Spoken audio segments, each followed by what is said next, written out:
freedom isn't the result of wealth. It's the foundation. Welcome to Wealth Independence, where freedom leads and real wealth follows through battle-tested strategies, hard-won lessons, and real-world experience. You'll discover how to accelerate your path to true financial independence. And now your hosts, Dustin Bailey and Adam Penn. All right, welcome back to the Wealth Independence Podcast, where freedom leads and real wealth follows. I'm Dustin Bailey. I'm here with Adam Penn. Adam, how are you today? I'm doing pretty good. I'm working on a flip out here in Northern California, which is... I feel like you've been working on that for a while. Yeah, and I mean, probably by the time this airs, hopefully it'll be sold, but it's always one of those things. I think Russ Gray told me one time that it's a blessing and a curse to have the skill set to be able to do it yourself, because one, it's great, you can go do it, and secondly, it's, oh shoot, I can go do that, I should go fix it. So, this morning I was setting tiles starting at 5 a.m. and then I was because my laborers couldn't figure it out yesterday, so I had to get them started. And then by 6:10 he had called out.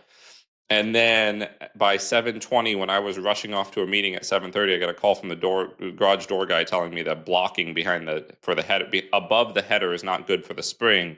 I'm like, well, I wish you would have told me that yesterday before I put drywall on it. Oh, and then I had the laborer tell him take the drywall off and put blocking up. Instead of unscrewing it, he broke it into pieces, and we didn't have enough drywall to put it back together. So it was just one of those things. Yeah. It especially now, I know as you're getting closer, and like you can't. Some of those mistakes are like you can't just like gloss over it, right? It's at the point now. I'm waiting for one of my laborers to drop a hammer on like finished tile or something. I'm. If we hear about a man getting arrested for, I don't know, some sort of assault, assault on a laborer at a flip house in Chico, I'll know what's going on. Yeah. It was that he broke the drywall again. Jeez. Well, anyway, hopefully this podcast will be a little bit of a bright spot today. It will be, and it's not bad. I mean, the flip's going good. It's exciting. I think we got a great value on it. We've got a lot of upside. Good. But for all those listeners out there that want to be a passive investor, that's all the reasons you want to be a passive investor. Because my partner on it, who put all the money into the deal and is taking 30% of the profit, dealt with none of that this morning. He's in Disney World. Yep. He's just sitting back and clipping his coupon and enjoying his upside. Pretty good coupon at 30% of the upside. That's not bad at all. Yeah.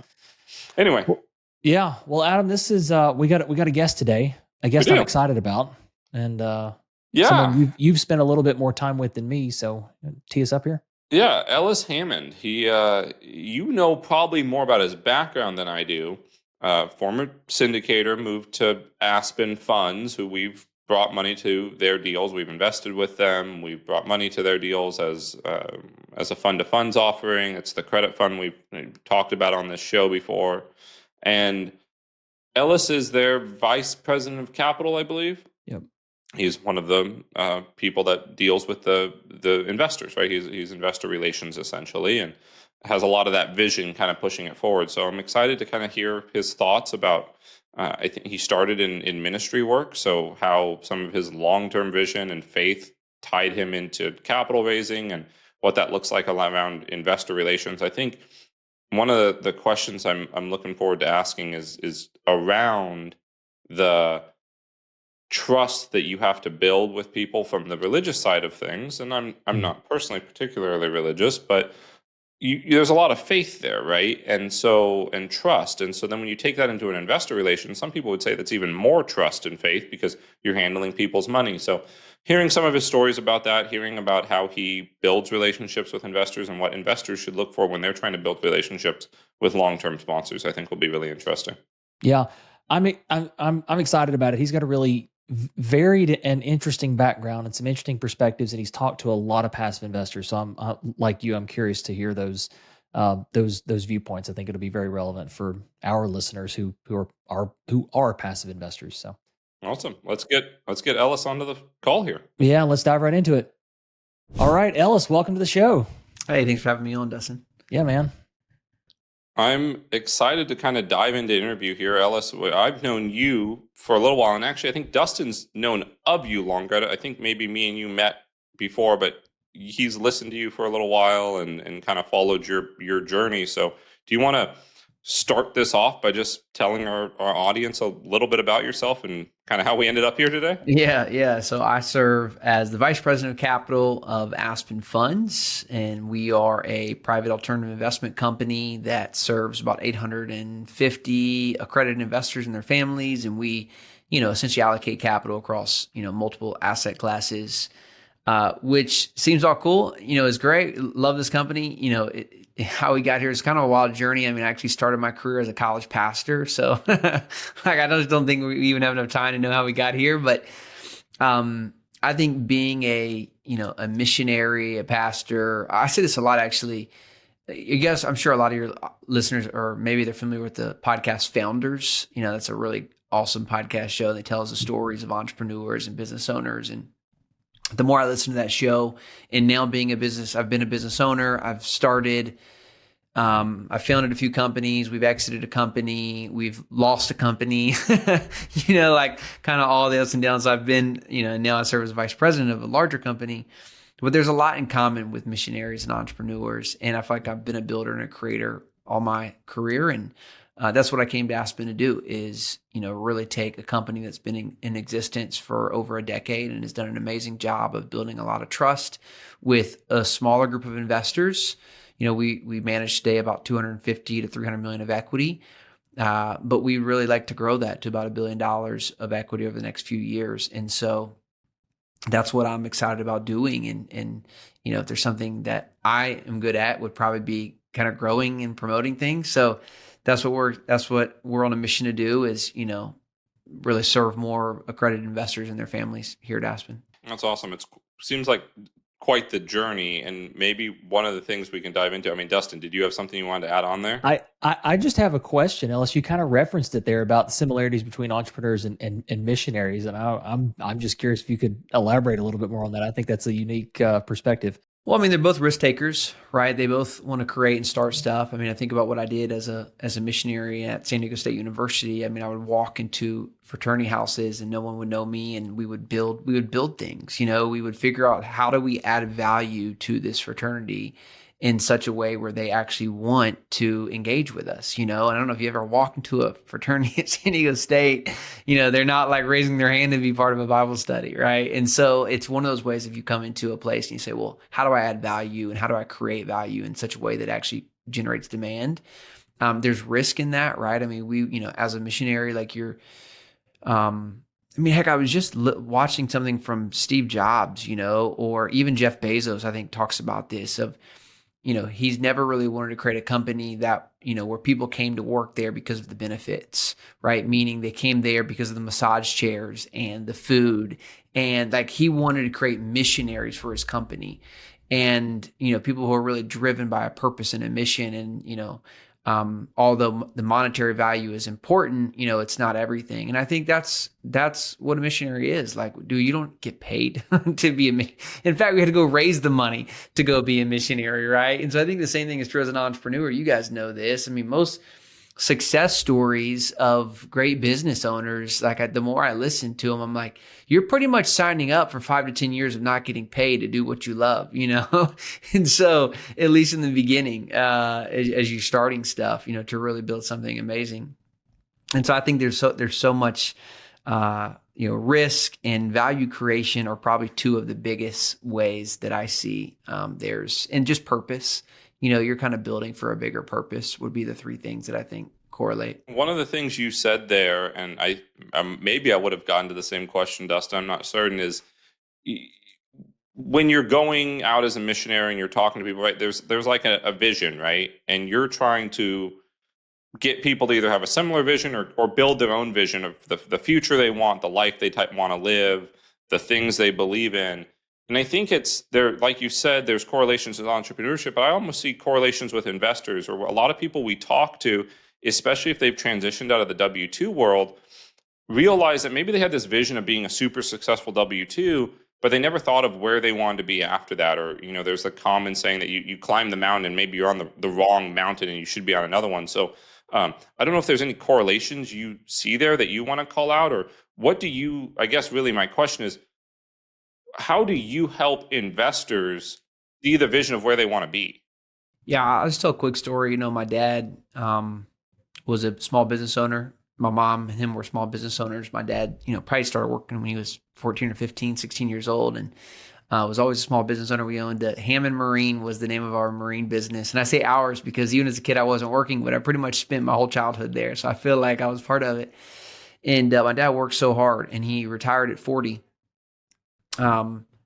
However, I know you guys are shaking like congratulations. However, by the time my dad was 55, which was the year that he died unexpectedly, I never knew a time from 40 to 55 that my dad wasn't worried about money.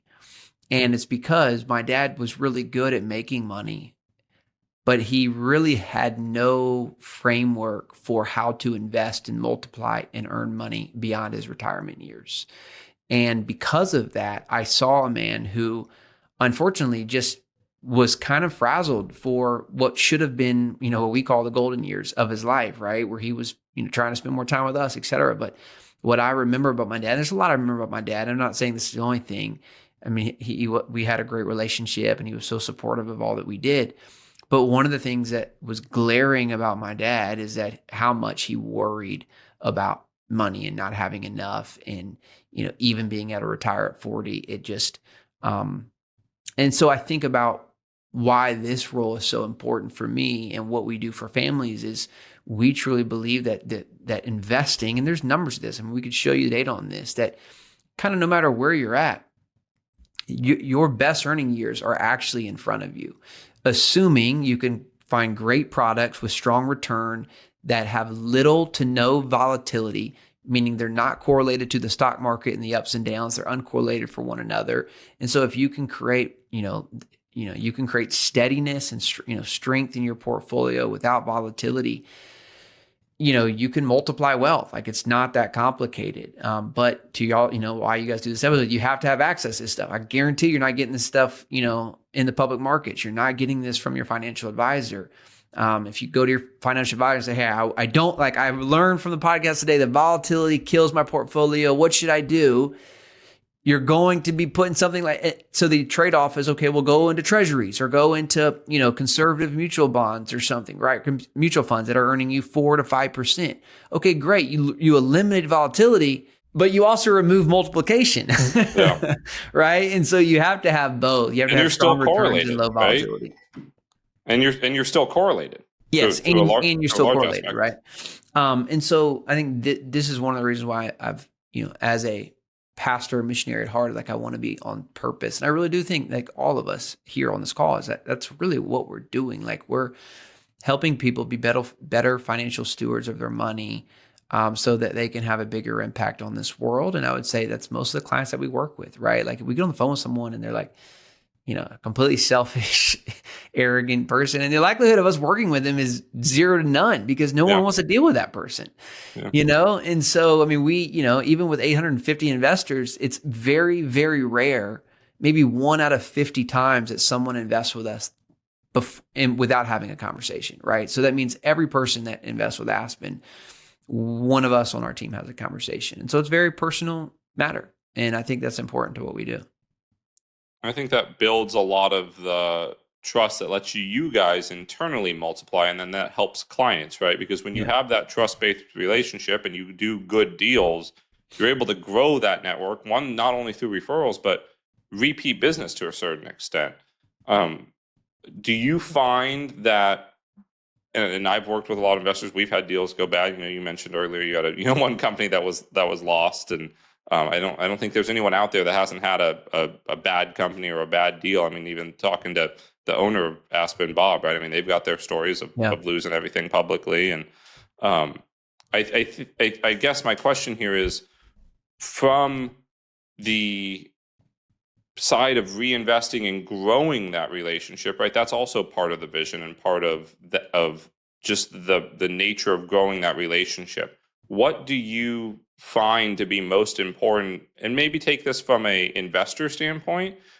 What's most important when you're looking at building relationships with sponsors that you're using to gauge long-term relationships? Yeah, it's a really great question. Good. I stumbled a lot getting to it. I think, what you're asking is what's important in knowing that you have a trusted relationship and that, essentially like that you can trust a sponsor and there's long-term growth for both of you. This is just what's top of mind. I think there are several things, but, one of the things I think is really important, this idea of like, is this your last, asking the sponsor, like, is this your last company? And I think this is going to make sense, especially from people in the tech world, because in their world, it's very rare to find someone who's working on their last company, meaning someone's always working towards an exit, right? Like, I'm just here for a little while to get a pop in value and then I can be done. And so that's most of the mindset of the tech world, right? Of Silicon Valley, et cetera. And which is very transactional. And so that doesn't really leave room for building relationships and thinking about this long term.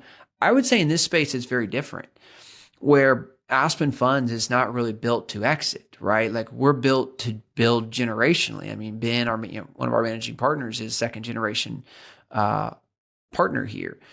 And because that's just kind of the nature of what we do, right? Like, we're not really in this to, get out of this in 15 years. Like, this is what we like doing. So I think that's a really important trust factor of just, what's your vision next? And if the vision is like, what's the next iteration of private equity?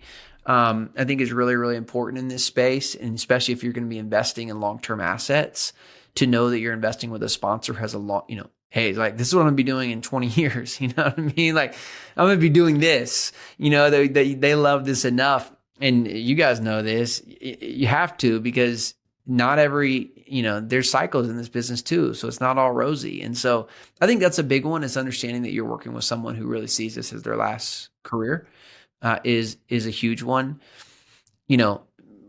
Co-investment, meaning they're also investing in these type of deals with you. And that may not be realistic that the sponsor is investing in every single deal that they do, but that there's co-investment alongside of the type of investments, that you're investing in, I think is really, really important. So those would be the two big things that stick out for me.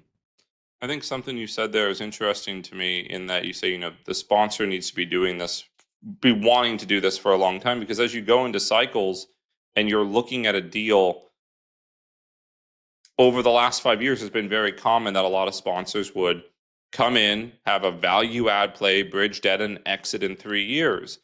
And I think those are a lot of sponsors that have been hurt over the last 5 years, sometimes to no fault of their own. I mean, that's a valid business plan, but debt cycles change, and rising interest rates sunk some of those ships. And so when you look at it from a long-term play, and I'm not certain there's a question at the back of it, but I'm just trying to draw some correlations to previous episodes, is that there is this idea, and some of the most successful people that me and Dustin know, and you know him too, Wes, and Wes Hill was on your podcast for the Aspen podcast, talking about his portfolio, and he has been a long-term holder, right? So they've been able to weather some of these cycles that are maybe a little more painful for the short term. So just going back to that long-term wanting to be in the business. Yeah, and I would just like, we interviewed a guy the other day that he's works for a family office, and he manages, ultra high net worth folks, post-exit founders, guys, typically their average client, I think, is 40 to 80 million net worth. And he said the biggest mistake that he sees with post-exit founders are, when it comes to trust, they typically invest in folks they know, friends, family, and stuff that kind of is I guess, side by side to what they do. He said it's the worst mistake ever, because just because you have trust with them in that regard doesn't make it a good investment opportunity. Mm-hmm. And so that is, I think we got to distinguish between, trust and like for your money. And I think that is super relevant as well, is, just because you have trust with them in a different arena does not necessarily mean there's trust here. And so, to what we're saying is, are you working with folks who've gone through this, who have experience in this, who have staying power, right? And I think that's really significant. I was listening to another podcast the other day, and they were talking about, to your point, this whole bridge loan stuff. There's going to be a lot of sponsors who are going to get wiped, and really, I think kind of their reputation is going to get hurt. But I don't think it's going to be the end for them, because you look at 08, 09, those guys got absolutely hammered, I mean, take our founder, that not 0809, but the dot-com crash, and lost all of his net worth, right? And a huge company. And but you fast forward 20 years later, it's like, this is what makes Aspen who it is today, because, Bob lost everything at 50. When you lose everything at 50 years old, let me tell you what you don't want to do. You don't want to lose it again. Right? At 60, yeah. You don't want to lose it at 60. And so you build differently. And I think that's the okay, that builds trust because there's experience or staying power. And I think that's significant. I think that goes a lot to, Bob's core values, or not core values, but, core ideas around how he builds some of these asset classes, right? The credit fund that, people have heard about on the show before is very stable, right? It sits in a lower position on the capital stack, and you're able to see how you're able to still get those multiples you were talking about, but de-risk a lot of the upside that you would, you don't need to be in the very top of the capital stack and be getting 18% returns. Right. You can still get solid returns and be in a safer position for that long-term wealth growth. Yeah. Dustin, is there anything that you want to cover? No, I'm sure there's 100 things that I want to cover. This has been excellent. I mean, I think the point about, I don't know, I guess it's like you have to be able to approach things both ways. I think there's people that would say, well, I would never want to, because I hear this often online where you see people, they say, well, I would never invest with someone who's lost money before. And I feel like that's a very short-sighted kind of view. And, I mean, yes, those people exist, right? And you can argue maybe they don't take enough risk. But at the same time, I think if you, to the conversation here about having staying power, that's probably the bigger thing, right? Like, just because someone lost money isn't necessarily a bad thing. Like, well, okay, what happened? Obviously that thing isn't good, but what has happened since, and how have they rebuilt? Are they doing the same thing? You would hope not, right? If you lost it one way, you hope you learn something from it. So I think that's like, there's a lot of nuance in this space, and I hear that, I see it a lot. People ask, well, have you ever lost money? And then they don't want to invest with someone that ever has. And I just think that's pretty short sighted. And I think kind of the existence of Aspen as a whole is kind of evidence that that's probably not the way that you should just blanket approach everything and sort of take just a black and white view to it. To get a little more technical for your audience, I mean, the thing that, and this will be helpful, especially if a lot of folks are passive investors, in building trust, is the reason that folks lost in 08, 09, the reason that folks will lose in 25 and 26. I mean, there's $1.6 trillion of commercial real estate debt coming due next year. Okay, it's a lot of money. It's just all short-term debt, right? That's coming due. There was almost $956 billion due in 24, or actually this year. It's all close. It's like 900, 1.2, 1.6, all like within the last 3 years. So I forget the exact numbers. It's a lot of money coming due. So the same reason that people will lose this time around is because of the same reason they lost in 08, 09, and that is debt. And when you play I always say this, when you play a long-term game with short-term money, the chances of you losing go up. So like, some people did not lose. Like, if you bought multifamily deals on bridge debt in 2019, 2020, 2021, you probably did very, very well. But if you bought in 22, you're probably getting screwed, And so, because it's just, this is a long-term game. And if you play it, with a short-term horizon, it's, sometimes you catch you catch a bad hand. And so I think that's really important, as folks want to know, like, trust is understanding how the sponsor thinks about debt and how they're leveraging debt. That's, in a real estate transaction, can be 70, 80, 85% of the transaction. So your money, your portion is typically, for sure, almost always going to be less than 50%, but in most cases could be 20%, 15%.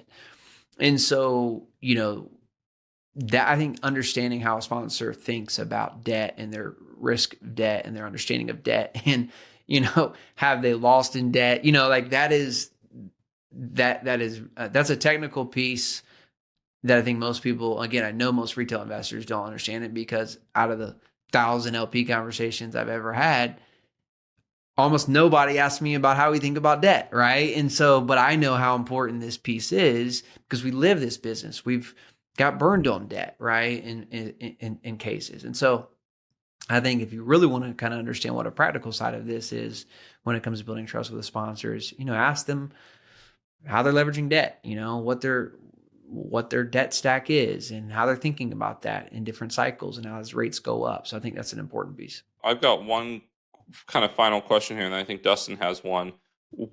What other than debt are some key pieces or a key piece that you think a LP should look at when it comes to a deal or a sponsor? Is there anything else that really stands out? Yeah, we talk about track record. So track record is key. Co-investment is key. Debt structure is key.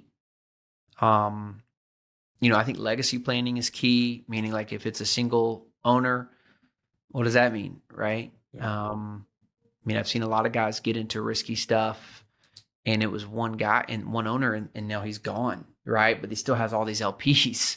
And so, now you have the LPs trying to form groups to get their capital out. And so, legacy planning is really important. So, if there's 2 or 3 founders, maybe that's less of a risk. But, if you have 1 or 2 founders, that is a big one for sure. And then, liquidity of the sponsor group, I think is really important. And I've learned this. I've come to learn this. I'm going to learn this in my being a business owner, how important liquidity is, right? Like I never knew how much, cash I should have been holding. But then even in deals that I'm in, and working with other sponsors and trying to get through deals, I can tell you it's always easier to get through hard times with a group who has money in the bank versus a group who doesn't have money in the bank. And so I think liquidity is another key piece, understanding who you're investing with. I think there's a quote from Russell Gray interviewing Trump. Yep. And he said, "What did you learn in the good times and what did you learn in the bad?" And Trump said, and this was before he was president, this was just businessman Trump. He said, in the good times I didn't learn anything, and in the bad times I learned it was always good to have a little cash on hand. Yeah. So. That's good. Yeah. Well, Ellis, I'll be mindful of time here. We'll kind of ask the question we like to ask all of our guests. What do the words freedom or independence or just that idea, what's that mean to you, and kind of how do you manifest that in your life? Yeah, that's a really good question. I think being able to have autonomy in the way you spend your time is independence. I think even like this past weekend, we were outside. It was Saturday, and we're out just in the grass. I got a 4 and a 2-year-old, and my little guy is trying to shoot hoops, and my little girl's playing, and it's Saturday afternoon. It's beautiful. And I wasn't worried about like I have to go work or I should, even though I probably wanted to go work, I didn't have to go work. I think I just realizing like this is actually real independence here, because there's a lot of people in the world right now who don't have that ability to actually enjoy this beautiful Saturday afternoon without the worry of, are we going to be able to pay for groceries, or can I enjoy this time? And I actually really try and intentionally during little moments like that, really think, this is what independence is, because I am a builder and creator and entrepreneur that there's a tendency to always want more. And I wouldn't say there's anything wrong with that. It's nice to have a little bit extra, but I think to always also enjoy where we're at. And so that's real independence. I think we have that. I get to come in and be a part of a company that I love building with people that I like doing it with. And, and then have the independence to enjoy things outside of work, like time with my family. So I think that's really what independence for us is. If I didn't like working with Aspen, and I didn't like building this company, I would leave. So, and some of that is, part of that is building your skill too, right? Like a lot of folks don't have the independence to leave their businesses because they haven't built skills outside of their business. And, that's independence when you have the ability to, and how to build, create value for people that, you could, go across industry or leave your company because you can add value for people. So I do think it's a little bit of a mindset, but it also is definitely tied to skills. I think skills create independence for people. I know how to go make money. I know how to promote and market and sell. And so I've done that across, 4 very unique ventures. And so that in a lot of ways gives me independence. It gives me independence to create risk and try things, because if it doesn't work out, I can do something different. So I think hopefully that answers your question. No, that's great. It triggers a flood of thoughts. I mean, I think you're spot on. That's something that I wish that someone had told me early on in my career working in corporate America, instead of saving the 6% match or whatever for my 401k. I wish I'd been taking that money and investing more in my skills back then. And because ultimately I think you're exactly right. That's what provides outside of the wealth, knowing that, like, even if you have wealth and lose it, if you have the skills, you can go rebuild it. And that's a level of independence that it's amazingly freeing. Like, even during the bad times, okay, if this worst case scenario were to happen, it's fine. We'll just rebuild. I know how to do it. Yeah, totally. Yeah. I mean, I got a couple investments that are probably not going to go well over the next 2 years. I was just thinking about the day, like, dang, I'm really probably going to lose a good chunk of money in the next 2 years. And a lot of these are LP deals that I've made and deals and multifamily deals, et cetera. With, all the stuff I told you today is not because I did it right. It's because I'm telling you the lessons of things I did wrong. And however, but if I didn't have skills to know how to build and create wealth, more wealth than when I'm like, I don't think, like, my earning potential is going up, not down, and it's not staying the same, right? Why? Because I am investing in myself and building my skills, and part of a sector that I think is growing, right? So my earning potential is going up, not down. But I think for a lot of people, that's not the case, right? And so if you had a $200,000, $300,000 setback in your retirement, you're like, freak, I'll never be able to make that back up. So I think there's independence of, one, we're all young, or I'm young. You guys are young too. We're young. So there's independence there. But also the skills allow me to be a little bit more independently thinking of, okay, I can go create this. I can go make this back. And that is very freeing. It's imagine it can be very depressing for a lot of folks when they don't have the independence to, figure out how to add value outside of their 9 to 5. Yeah. Or even inside their 9 to 5, right? Absolutely. Yeah. No, that's great. Adam, any more questions on your end? No. If people wanted to reach out to you or find a way to get in contact with you, Ellis, what's the best way? Yeah, if you're listening to the podcast, we have a podcast, Invest Like a Billionaire, which we're really excited about, and we have a ton happening kind of around that brand, and it really serves alternative investors, alternative thinkers. It's kind of what I would like to say. And we talk about all kind of concepts. So if you like listening to podcast shows, check out Invest Like a Billionaire. And we have a book coming out called Invest Like a Billionaire. So there's really some exciting stuff there too. But our website, if you want to check out anything that we're doing at Aspen, aspenfunds.us is our website. So we have an offerings page and an investor club. And so, yeah, go check it out, aspenfunds.us. And I appreciate the time, guys. Awesome. All right. Thank you, Ellis. Thanks, all right. Ellis. Cheers. All right. Well, that was great. I was looking forward to for this conversation, and Ellis delivered. I don't know, Adam. What you have any immediate takeaways? I mean, I think a lot of what he talked about around building trust with people, and really some of the things he said about longevity of the sponsor, right? I had an investor ask me the other day on a small deal that we were doing that you're not particularly part of. It's a 20-unit building that we're buying. She said, well, what happens if you die? I'm like, well, it's managed by Bidwell Capital, and I'm pretty sure if I die, Dustin's going to deal with most of those headaches. So someone will deal with it. And if not, then the members can vote something new. But there needs to be some type of plan and also compensation for that. So he talked about, how Aspen has a legacy plan. Bob is there and Ben is there. So there's 2 generations inside of there. They have entire teams. And mine and your companies aren't that large, but I think we rely on sponsors that either have larger teams or we have redundancy in place, right? One of us can back up the other and plans of that nature. So I thought that was interesting. What did you take away? Yeah, no, I thought the point on asking about debt, asking sponsors about debt was good. I thought that was he's talked to a lot of investors, and I think it's interesting that he said that that's something that basically no one asks about. And yet it is such a critical part. We've talked before that that's one of the reasons debt is the whole reason, not the whole reason, but it's one of the biggest that makes real estate so appealing as an investment and enables so many things like infinite returns. Like it's all about the debt. So yeah, I think that scratching the surface more of like, oh, it's an 80% LTV and what's your interest rate? Like digging a little bit deeper about, okay, what's the actual strategy around the debt product that's being used in this deal, and does it align with the business plan and some of those questions? Especially if you're coming from a single family perspective and you're used to full term debt, right? It could be a 30-year amortizing loan that expires in 5. Yeah, exactly. Yeah. If the sponsor's talking about, well, we have 30-year amortization, it's like, well, yeah, but there's a balloon payment at month 60. So and there's 48 months of interest only. Yeah, exactly.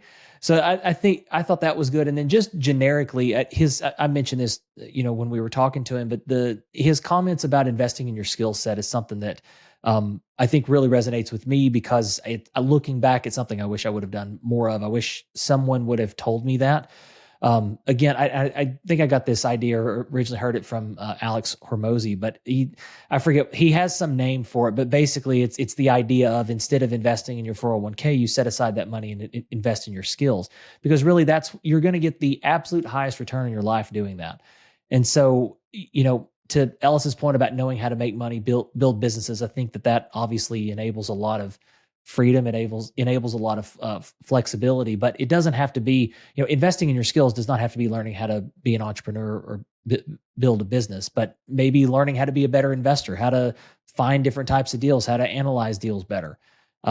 There's so many ways that can be applied. And I think that's, in almost all circumstances, it's better to be spending the money upskilling yourself than throwing into some retirement account, and the government now says how you can have access to that money and all those things. And something he said on there, even resonated almost with the story I talked about at the intro of this episode, of me having to go set tile this morning and work on some framing. Like, those might not be my highest and best use all the time, but like, this building's going to make north of $50,000 for me, right? So it's, that's a skill set where I can go run other crews, and I can run people, and I can go fix the problem when it's there. I didn't have to emergency call a framer out this morning to fix something. So it gives you the ability to go take on some other things when you have the confidence to know that you can back them up. Yeah, no, you're spot on. Well, I thought it was great. And yeah, for anyone that's listening, definitely go out, look up the book. It's Invest Like a Billionaire, which is the name of their podcast. Great podcast that they have had for a while and recently rebooted with a slightly different format. And it's always have some interesting guests. And one of our partners in a deal was recently a guest on there, Wes Hill. And so, yeah, go out, listen to the podcast, buy Bob's book. Adam and I have not seen a preview copy of it, but knowing Bob and knowing his wisdom and the level of detail, and I talked to him a lot about it when I was in Breckenridge. We talked a lot about the book. He might have sent me a PDF of it. I have not read it. Oh, okay. All right. You've been holding out on me. We'll put the link. Can we put the link to the Amazon pre-order in the? Absolutely. Yeah. So it's Invest Like a Billionaire: Unlocking the Wealth Secrets of the Ultra Rich, and he talks a lot about his investment strategy in there. So I think it's definitely worth a read. Yep. I will be pre-ordering myself for sure, and would encourage not to just shill his book, but Bob's a smart guy and has a lot of experience and a lot of different perspectives and the highs and the lows, and definitely expect that to be a great read. Yep. All right. Adam, anything else? Nope. Sweet. Well, we will get on out of here for this one. We appreciate everybody listening, and just remember, where freedom leads, real wealth follows. We'll see you next time. Thanks for joining us on Wealth Independence. This show is for informational purposes only and is not financial, investment, legal, or tax advice, and does not constitute an offer to buy or sell securities. All investments carry risk, and investors should always conduct thorough due diligence and consult with qualified professionals before investing. Until next time, remember, freedom leads and real wealth follows.